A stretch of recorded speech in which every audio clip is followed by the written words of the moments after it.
ക്ഷേമ ബൈബിൾ ക്വിസിലേക്ക് എല്ലാവർക്കും സ്വാഗതം. യോഹന്നാൻ എഴുതിയ സുവിശേഷം അധ്യായം 7 ബൈബിൾ ക്വിസ്. യഹൂദിയിൽ സഞ്ചരിപ്പാൻ മനസ്സില്ലാതെ യേശു ഗലീലയിൽ തന്നെ സഞ്ചരിച്ചത് എന്തുകൊണ്ടാണ്? യഹൂദന്മാർ അവനെ കൊല്ലുവാൻ അന്വേഷിച്ചതുകൊണ്ട്. യേശുവിന്റെ സഹോദരന്മാർ എപ്പോഴാണ് അവനോട് ഗലീല വിട്ട് യഹൂദിയയിലേക്ക് പോകണമെന്ന് പറഞ്ഞത്? കൂടാര പെരുന്നാൾ അടുത്തിരുന്നപ്പോൾ. യേശുവിന്റെ സഹോദരന്മാർ അവൻ യഹൂദിയയിലേക്ക് പോകണമെന്ന് പറഞ്ഞത് എന്തുകൊണ്ട്? യേശു ചെയ്യുന്ന പ്രവർത്തികളെ യേശുവിന്റെ ശിഷ്യന്മാരും കാണേണ്ടതിന്.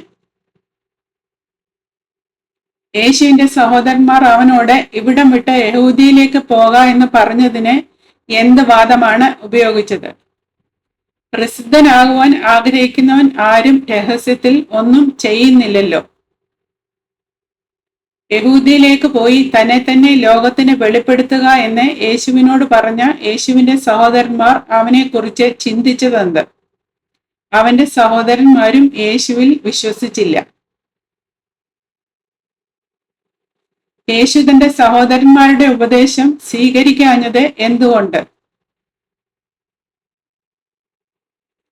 തന്റെ സമയം ഇതുവരെ വന്നിട്ടില്ലാത്തതിനാൽ. ലോകം അവനെ വെറുക്കുന്നുവെന്ന് യേശു പറഞ്ഞത് എന്തുകൊണ്ട്?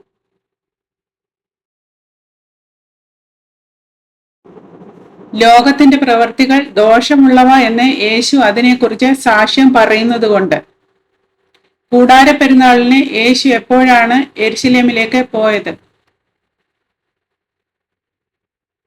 അവന്റെ സഹോദരന്മാർ പെരുന്നാളിന് പോയ ശേഷം.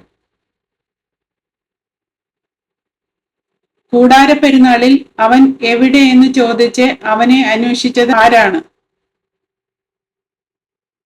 യഹൂദന്മാർ.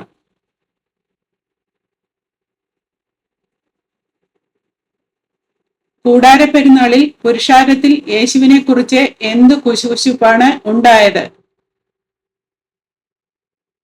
അവൻ നല്ലവനെന്ന് ചിലരും, അല്ല അവൻ പുരുഷാരത്തെ വഞ്ചിക്കുന്നു എന്ന് മറ്റു ചിലരും പറഞ്ഞു.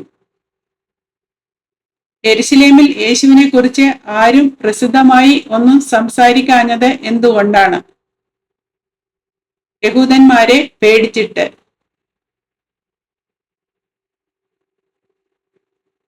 എപ്പോഴാണ് യേശു കൂടാര പെരുന്നാളിൽ ദേവാലയത്തിൽ ചെന്ന് ഉപദേശിച്ചത്?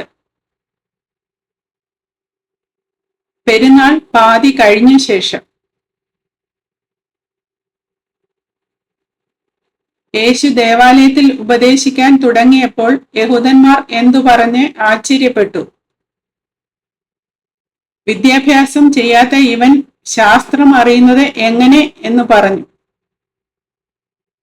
വിദ്യാഭ്യാസം ചെയ്യാത്ത ഇവൻ ശാസ്ത്രം അറിയുന്നത് എങ്ങനെയെന്ന് പറഞ്ഞ് യഹൂദന്മാർ ആശ്ചര്യപ്പെട്ടപ്പോൾ യേശു പറഞ്ഞതെന്ത്? തന്റെ ഉപദേശം തന്റേതല്ല, തന്നെ അയച്ചവന്റേതത്രേ. ആരെ ഈ ഉപദേശം ദൈവത്തിൽ നിന്നുള്ളതോ ഞാൻ സ്വയമായി പ്രസ്താവിക്കുന്നതോ എന്ന് അറിയും എന്നാണ് യേശു പറഞ്ഞത്. ദൈവത്തിന്റെ ഇഷ്ടം ചെയ്യുവാൻ ഇച്ഛിക്കുന്നവൻ. യേശു പറഞ്ഞു, സ്വയമായി പ്രസ്താവിക്കുന്നവൻ എന്താണ് അന്വേഷിക്കുന്നത്? സ്വന്തം മഹത്വം.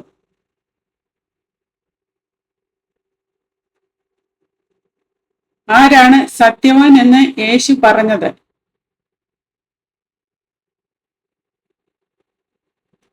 തന്നെ അയച്ചവന്റെ മഹത്വം അന്വേഷിക്കുന്നവൻ. ആരാണ് അവർക്ക് ന്യായപ്രമാണം നൽകിയത് എന്നാണ് ദേവാലയത്തിൽ പഠിപ്പിക്കുമ്പോൾ യേശു പറഞ്ഞത്? മോശെ.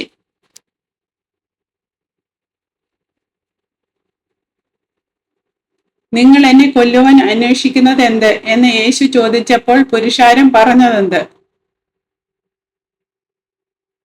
നിനക്കൊരു ഭൂതം ഉണ്ട്, ആർ നിന്നെ കൊല്ലുവാൻ അന്വേഷിക്കുന്നു എന്ന ഉത്തരം പറഞ്ഞു. ഏതെങ്കിൽ നിങ്ങൾ എല്ലാവരും ആശ്ചര്യപ്പെടുന്നുവെന്നാണ് യേശു പറയുന്നത്.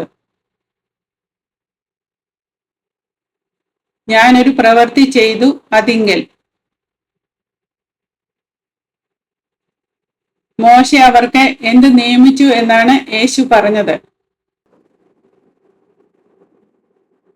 പരിച്ഛേദന.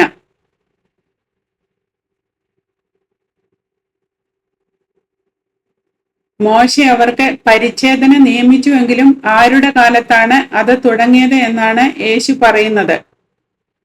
പിതാക്കന്മാരുടെ കാലത്ത്. യേശുവിന്റെ നാളിലെ യഹൂദന്മാർ ശബത്തിലും പരിച്ഛേദന ഏൽക്കുന്നത് എന്തുകൊണ്ട്? മോശയുടെ ന്യായപ്രമാണത്തിന് നീക്കം വരാതിരിപ്പാൻ. ശബത്തിൽ എന്തു ചെയ്തതിനാൽ നിങ്ങൾ എന്നോട് ഈർഷ്യപ്പെടുന്നുവോ എന്നാണ് യേശു പുരുഷാരത്തോടെ ചോദിച്ചത്. ഒരു മനുഷ്യനെ മുഴുവനും സൗഖ്യമാക്കിയതിനാൽ. കാഴ്ചപ്രകാരം വിധിക്കാതെ എങ്ങനെ വിധിപ്പീൻ എന്നാണ് യേശു പറഞ്ഞത്? നീതിയുള്ള വിധി വിധിപ്പീൻ.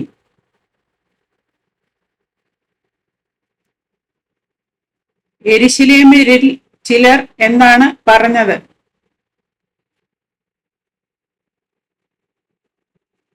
അവർ കൊല്ലുവാൻ അന്വേഷിക്കുന്നവൻ ഇവൻ അല്ലയോ?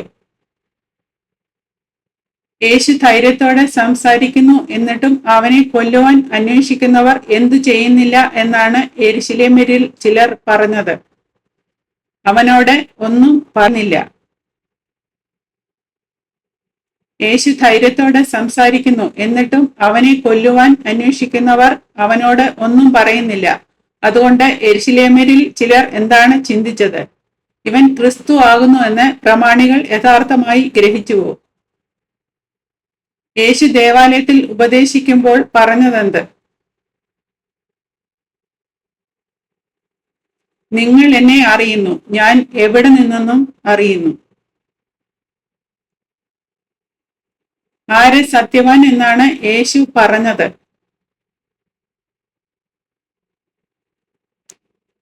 തന്നെ അയച്ചവൻ.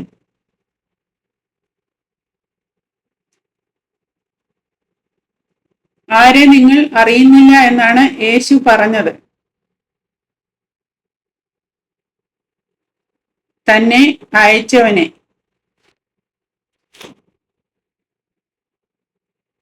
എന്നെ അയച്ചവനെ ഞാൻ അറിയുന്നു എന്ന് യേശു പറഞ്ഞത് എന്തുകൊണ്ട്? ഞാൻ അവന്റെ അടുക്കൽ നിന്ന് വന്നതുകൊണ്ടും അവൻ എന്നെ അയച്ചതുകൊണ്ടും. യഹൂദന്മാർ യേശുവിനെ പിടിക്കാൻ അന്വേഷിച്ചുവെങ്കിലും ആരും അവന്റെ മേൽ കൈവച്ചില്ല. എന്തുകൊണ്ട്? അവന്റെ നാഴിക വന്നിട്ടില്ലായകയാൽ.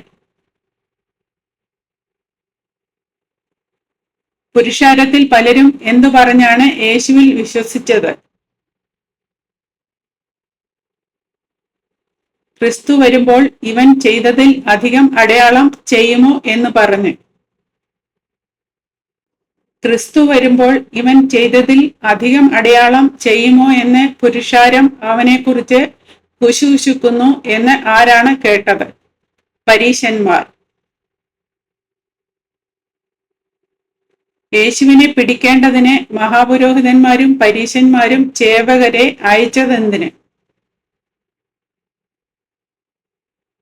ക്രിസ്തു വരുമ്പോൾ ഇവൻ ചെയ്തതിൽ അധികം അടയാളം ചെയ്യുമോ എന്ന് പുരുഷാരം അവനെക്കുറിച്ച് കുശുകുശുക്കുന്നു എന്ന് പരീശന്മാർ കേട്ടാറെ. ഇനി എത്ര നേരം നിങ്ങളോട് ഇരിക്കുന്നു എന്നാണ് യേശു പറഞ്ഞത്? ഞാൻ ഇനി കുറെ നേരം നിങ്ങളോടുകൂടെ ഇരിക്കുന്നു. താൻ കുറെ നേരം അവരോടുകൂടി ഇരുന്ന ശേഷം താൻ എവിടെ പോകുന്നുവെന്നാണ് യേശു പറഞ്ഞത്? പിന്നെ തന്നെ അയച്ചവന്റെ അടുക്കൽ പോകുന്നു. നിങ്ങൾ എന്നെ അന്വേഷിച്ചാലും എന്ത് ചെയ്യുകയില്ല എന്നാണ് യേശു പറഞ്ഞത്. കണ്ടെത്തുകയില്ല.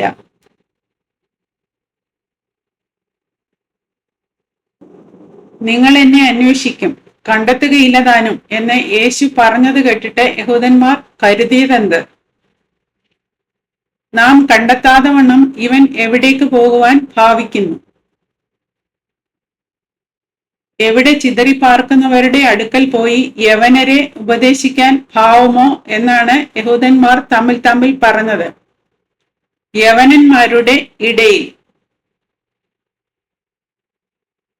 നിങ്ങൾ എന്നെ അന്വേഷിക്കും, എന്നെ കണ്ടെത്തുകയില്ല താനും എന്ന് പറഞ്ഞ വാക്ക് എന്ത് എന്ന് തമ്മിൽ പറഞ്ഞതാര്? യഹൂദന്മാർ.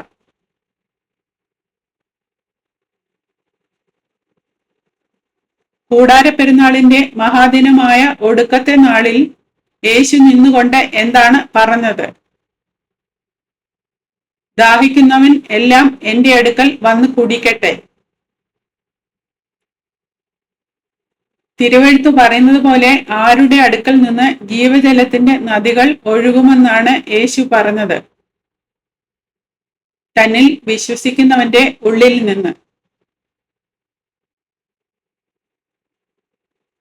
തന്നിൽ വിശ്വസിക്കുന്നവന്റെ ഉള്ളിൽ നിന്ന് ജീവജലത്തിന്റെ നദികൾ ഒഴുകുമെന്ന് യേശു പറഞ്ഞപ്പോൾ അവൻ എന്താണ് ഉദ്ദേശിച്ചത്? തന്നിൽ വിശ്വസിക്കുന്നവർക്ക് ലഭിക്കാനുള്ള ആത്മാവിനെ കുറിച്ച് ആകുന്നു പറഞ്ഞത്. കൂടാര പെരുന്നാളിന്റെ സമയം വരെയും ആത്മാവ് വന്നിട്ടില്ലാതിരുന്നത് എന്തുകൊണ്ട്? യേശു അന്ന് തേജസ്കരിക്കപ്പെട്ടിട്ടില്ലായകയാൽ. തന്നിൽ വിശ്വസിക്കുന്നവർക്ക് ലഭിക്കാനുള്ള ആത്മാവിനെ കുറിച്ച് യേശു പറഞ്ഞ ആ വാക്ക് കേട്ടിട്ട് പുരുഷാരത്തിൽ പലരും എന്താണ് ചെയ്തത്? ഇവൻ സാക്ഷാൽ പ്രവാചകൻ ആകുന്നു എന്ന് പറഞ്ഞു. യേശു ക്രിസ്തു അല്ല എന്നതിന് മറ്റു ചിലർ എന്ത് ന്യായമാണ് നൽകിയത്? ഗലീലയിൽ നിന്നോ ക്രിസ്തു വരുന്നത് എന്ന് ചോദിച്ചു. ക്രിസ്തു എവിടെ നിന്ന് വരുന്നു എന്നാണ് തിരുവെഴുത്തു പറയുന്നത്?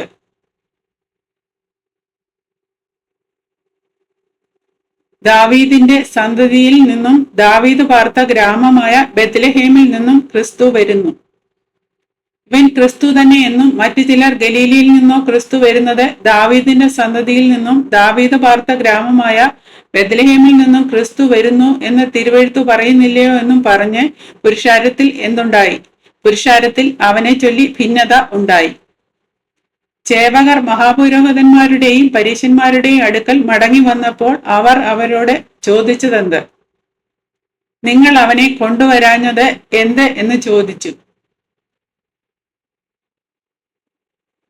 നിങ്ങൾ അവനെ കൊണ്ടുവരാഞ്ഞത് എന്ത് എന്ന് മഹാപുരോഹിതന്മാരും പരീശന്മാരും ചോദിച്ചതിന് ചേവകർ ഉത്തരം പറഞ്ഞതെന്ത്? ഈ മനുഷ്യൻ സംസാരിക്കുന്നത് പോലെ ആരും ഒരു നാളും സംസാരിച്ചിട്ടില്ല എന്ന് ഉത്തരം പറഞ്ഞു. ഈ മനുഷ്യൻ സംസാരിക്കുന്നത് പോലെ ആരും ഒരു നാളും സംസാരിച്ചിട്ടില്ല എന്ന് ചേവകർ പറഞ്ഞപ്പോൾ പരീശന്മാർ അവരോട് പറഞ്ഞതെന്ത്? നിങ്ങളും തെറ്റിപ്പോയോ? നിങ്ങളും തെറ്റിപ്പോയോ എന്ന ചോദ്യത്തിന് ശേഷം പരീശന്മാർ ചേവകരോട് ചോദിക്കുന്നതെന്ത്? പ്രമാണികളിലാകട്ടെ പരീശന്മാരിലാകട്ടെ ആരെങ്കിലും അവനിൽ വിശ്വസിച്ചിട്ടുണ്ടോ?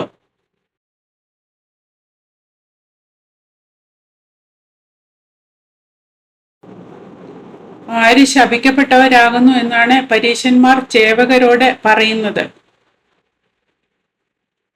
ന്യായപ്രമാണം അറിയാത്ത പുരുഷാരം. നിക്കോദെമോസ് പരീശരോട് എന്താണ് ചോദിച്ചത്?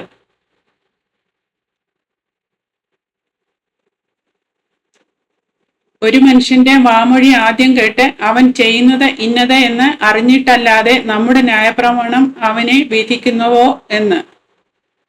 നീയും ഗലീലക്കാരനോ എന്ന് ചോദിച്ചതിന് ശേഷം പരീശന്മാർ നിക്കോദെമോസിനോട് ചോദിക്കുന്നതെന്ത്? പരിശോധിച്ചു നോക്കുക, ഗലീലയിൽ നിന്ന് പ്രവാചകൻ എഴുന്നേൽക്കുന്നില്ലല്ലോ. ചോദ്യങ്ങളും ഉത്തരങ്ങളും ഇവിടെ അവസാനിക്കുന്നു. ദൈവം എല്ലാവരെയും അനുഗ്രഹിക്കട്ടെ.